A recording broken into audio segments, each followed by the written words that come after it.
இப்ப ஆட்சியில இருக்கிற நம்மளுடைய அங்கிள் பதில் சொல்றது இருக்கட்டும். மக்களை நீங்க சொல்லுங்க, நீங்க உண்மையை சொல்லுங்க. செய்வோம் செய்வோம் செய்வோம் செய்வோம்னு சொன்னாங்களே, சொன்னதெல்லாம் செஞ்சாங்களா?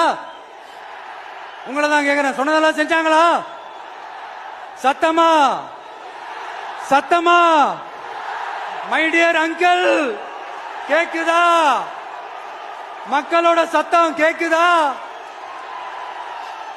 இது வெறும் சாதாரணமான முழக்கம் தான். கூடிய சீக்கிரம் மக்களை போய் சந்திக்க போறேன், அவங்களோட மனசு விட்டு பேச போறேன். அதுக்கப்புறம் இந்த சாதாரணமான முழக்கம் இடி முழக்கமா மாறும். அத்தோட நிக்காது, அந்த இடி முழக்கம் தமிழ்நாட்டோட போர் முழக்கமா மாறும். அந்த போர் முழக்கம் உங்களை ஒரு நிமிஷம் கூட தூங்க விடாது. நடக்குதா இல்லையான்னு பாருங்க. என்னடா இவன் இவ்வளவு ஸ்ட்ராங்கா சொல்றானேன்னு பாக்குறீங்களா?